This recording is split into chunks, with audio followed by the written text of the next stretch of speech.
नमस्कार मेरे नन्हे श्रोतागण। मैं मारी डिक्रूज आपका स्वागत करती हूँ मूनबीम्स स्टोरीज़ फॉर किड्स में। आज जो कहानी मैं आपको सुनाने जा रही हूँ उसका शीर्षक है घमंडी हाथी और चींटी, जो पंचतंत्र की एक कहानी है।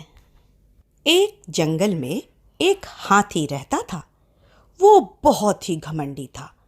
वो जंगल के बाकी सभी जानवरों को अपने सामने कुछ नहीं समझता था और उन्हें परेशान किया करता था।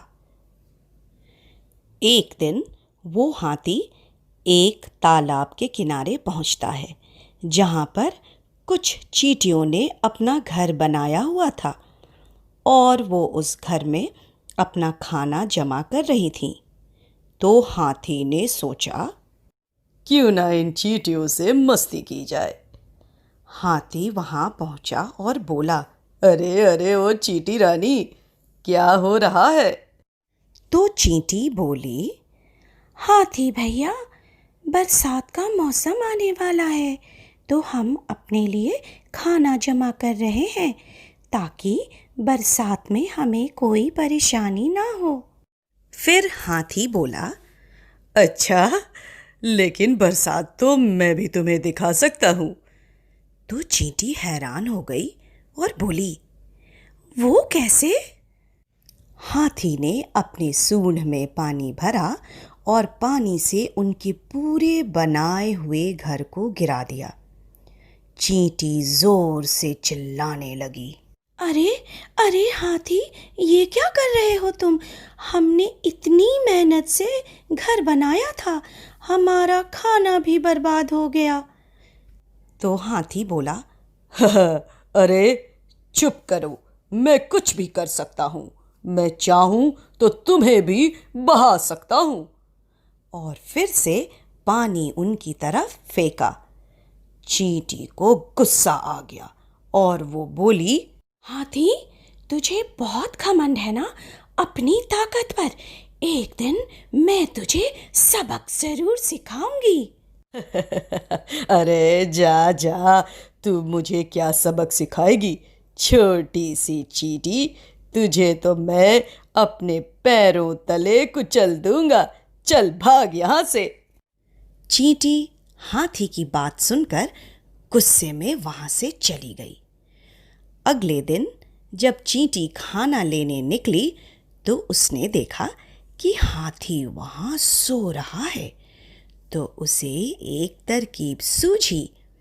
वो जल्दी से वहां गई और हाथी के सूंड में घुस गई और अंदर जाकर उसे काटने लगी। हाथी को दर्द हुआ तो वो नींद से जाग गया और चिल्लाने लगा, ओहो ओहो, ये कौन है? मेरी सूंड में बाहर निकलो, मुझे दर्द हो रहा है। ओह ओह, बाहर निकलो। हाथी के इतना चिल्लाने पर भी चींटी बाहर नहीं आई और उसे काटती रही। हाथी और जोर से चिल्लाने लगा, ओहो ओहो ओहो, कोई बचाओ, मुझे बचाओ। कौन है अंदर? बाहर निकलो। आहा, मुझे दर्द हो रहा है। हाथी को इस तरह चिल्लाते देख चींटी सूंड से बाहर निकली। हाथी चींटी को देखकर हैरान हो गया। वो इतना डर गया था कि वो चींटी से माफ़ी मांगने लगा ताकि चींटी उसे दोबारा परेशान ना करे। हाथी बोला, मैं अब फिर कभी तुम्हें परेशान नहीं करूँगा। चींटी बोली, हा हा हा हा हा हा, अब पता चला हाथी, कोई छोटा कोई बड़ा नहीं होता।